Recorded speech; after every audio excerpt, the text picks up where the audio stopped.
ನಮಸ್ತೆ ನನ್ನ ಪ್ರಿಯ ಬಾಂಧವರೇ, ನಮ್ಮ ಪದ್ಮಾವತಿ ಚಾನಲ್ಗೆ ಸ್ವಾಗತ.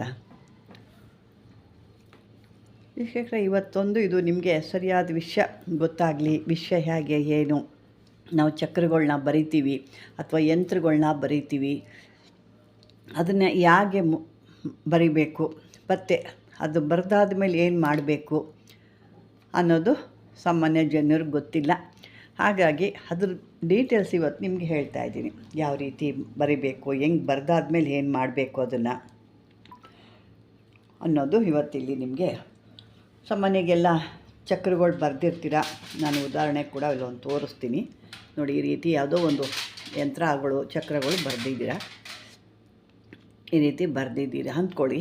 ಈ ರೀತಿ ಬರೆದಾದ ಮೇಲೆ ಇದಕ್ಕೆ ನೀವು ಧೂಪ ದೀಪ ಎಲ್ಲ ತೋರಿಸಿ ಪೂಜೆ ಮಾಡ್ತೀರಲ್ವ. ಅದಕ್ಕೂ ಮುಂಚೆ ಏನು ಮಾಡಬೇಕು, ಈ ರೀತಿಯಾದದ್ದೊಂದು ಇದ್ರ ಹಿಂದೆ ಬರ್ಕೋಬೇಕು. ಇದು ನೋಡಿ, ಖಾಲಿ ಇದೆ ಅಲ್ವಾ, ಹಿಂದುಗಡೆ ಖಾಲಿ ಇದೆ. ಈ ಹಿಂದುಗಡೆ ಈ ರೀತಿ ನಾನೇನು ತೋರಿಸಿದ್ದೀನಿ ನೋಡಿ ಇಲ್ಲಿ, ಅದನ್ನು ನೀವು ಬರ್ಕೋಬೇಕು. ಇದನ್ನೇನಿದೆಯಲ್ಲ ಯಂತ್ರ ಬರೀತಲ್ವ, ಆ ಯಂತ್ರದ ಹಿಂದೆ ಇದನ್ನು ಬರಿಬೇಕು. ಈ ಅಕ್ಷರಗಳನ್ನ ಈ ಒಂದು ಇದರಲ್ಲಿ ಬರೆದುಬಿಟ್ಟು, ಯಾವುದೇ ಯಂತ್ರಗಳನ್ನ ಬರೆದಾಗಲೂ ಈ ಥರ ಒಂದು ಹಿಂದೆ ಬರೆದಾಗ ಆ ಒಂದು ಯಂತ್ರಕ್ಕೆ ಮಹಾಪ್ರಾಣ ಪ್ರತಿಷ್ಠಾಪನೆ ಆಗುತ್ತೆ.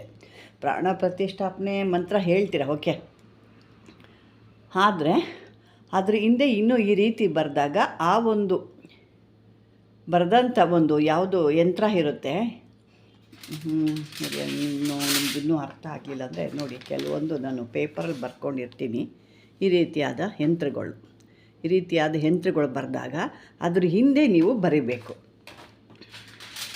ತಗಡು ತೋರಿಸಿದ್ದೀನಲ್ವಾ ನೋಡಿ, ಇದು ಫ್ರಂಟಲ್ಲಿ ಅಕ್ಷರಗಳು ನೀಟಾಗಿ ಕಾಣುತ್ತೆ ನಿಮಗೆ. ಇದು ಈ ರೀತಿ ಬರುತ್ತೆ.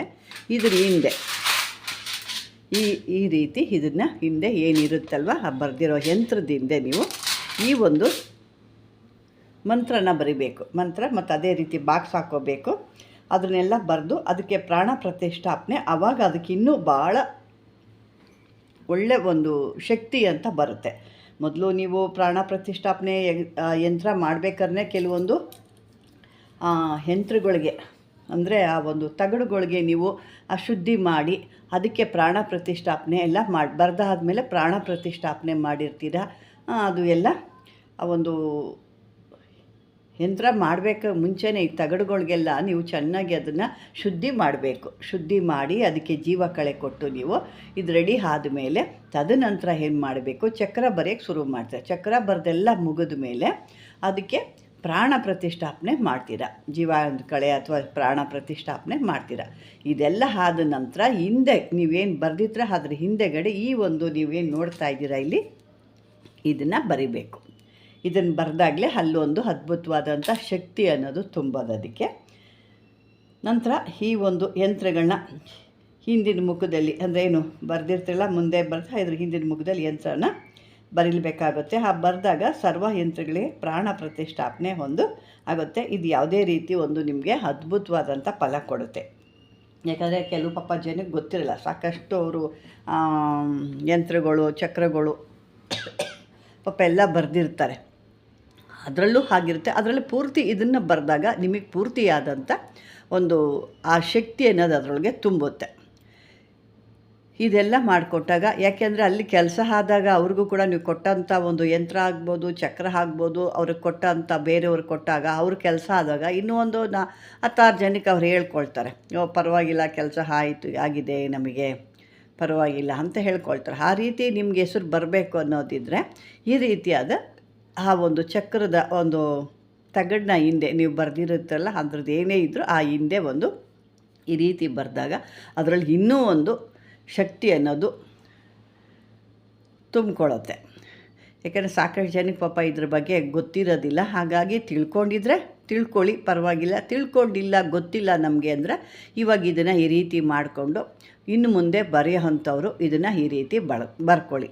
ಬರ್ಕೊಂಡಾಗ ಆ ರೀತಿಯಾದ ಒಂದು ಎಲ್ಲ ಶಕ್ತಿ ಇರುತ್ತೆ. ಇದನ್ನು ಯಾವ ರೀತಿ ಅಂದರೆ ನಾನು ಹೇಳ್ತಿರೋದು ಇದನ್ನು ಕೆಲವೊಂದು ಚಕ್ರಗಳಲ್ಲಿ ನಾನು ಹೇಳ್ತಾ ಇದ್ದೀನಿ. ಅದಕ್ಕೆ ನೀವೇನು ಮಸೀಲ್ ಬರಿತೀರಲ್ವ, ಯಾವುದು ಮಸೀಲ್ವೋ ಅಥವಾ ಆ, ಕಸ್ತೂರಿ, ಗೌರೋಜನ ಈ ಥರ ಕೆಲವೊಂದು ಮೂಲಿಕೆಗಳು ಹಾಕಿ ಬರೀತಾರೆ. ಕೆಲವೊಂದು ಮೂಲಿಕೆಗಳಿಂದ ಎಲ್ಲ ಬರೆದು ಅದನ್ನು ಪೇಸ್ಟ್ ಮಾಡಿ ಬರೀತಾರೆ. ಕೆಲವೊಬ್ಬರು ಕರ್ಕ್ ಮಾಡಿ ಅದನ್ನು ಅದೇ ರೀತಿಯೇ ಇವಾಗೇನು ನೀವು ಮೊದಲು ಯಂತ್ರದಲ್ಲಿ ಬರೆದಿರ್ತೀರ ಅದೇ ಬರಿಬೇಕು. ಹಿಂದ್ಗಡೆ ಕೂಡ ಅದರಲ್ಲೇ ಆ ಒಂದು ಮಸಿ ಇಟ್ಕೊಂಡೆ ನೀವು ಬರಿಬೇಕು. ಇಲ್ಲ ನಾವು ಕೈಯಲ್ಲಿ ಈ ಥರ ಬರೆದಿದ್ದೀವಿ ಅನ್ನೋದಿದ್ರೆ ಅದೇ ರೀತಿ ಕೂಡ ಹಿಂದೆ ಕೂಡ ನೀವು ಬರಿಬೋದು. ಏನೋ ಮೊದಲು ನೀವು ಹೆಂಗೆ ಬರಿತೀರೋ ಅದೇ ರೀತಿಯೇ ಹಿಂದೆ ಕೂಡ ಅದೇ ರಾತ್ರಿ ಮೂಲಿಕೆಯಲ್ಲಿ ಬರೆದಿದ್ದೀರಾ ಅಂದರೆ ಮೂಲಿಕೆಯಲ್ಲೇ ಹಿಂದ್ಗಡೆ ಬರಿಬೇಕು. ಇಲ್ಲ ನಾವು ಈ ರೀತಿ ನಾನು ನಿಮಗೆ ತೋರಿಸ್ತಿದ್ದೀನಲ್ವ, ಇದನ್ನು ನೋಡಿ, ಇದೆಲ್ಲ ಒಂದು ಬೆಳ್ಳಿ ದಬ್ಬಳದಲ್ಲಿ ಬರೆದಿರೋ ಅಂಥದ್ದು ಇದೆಲ್ಲ.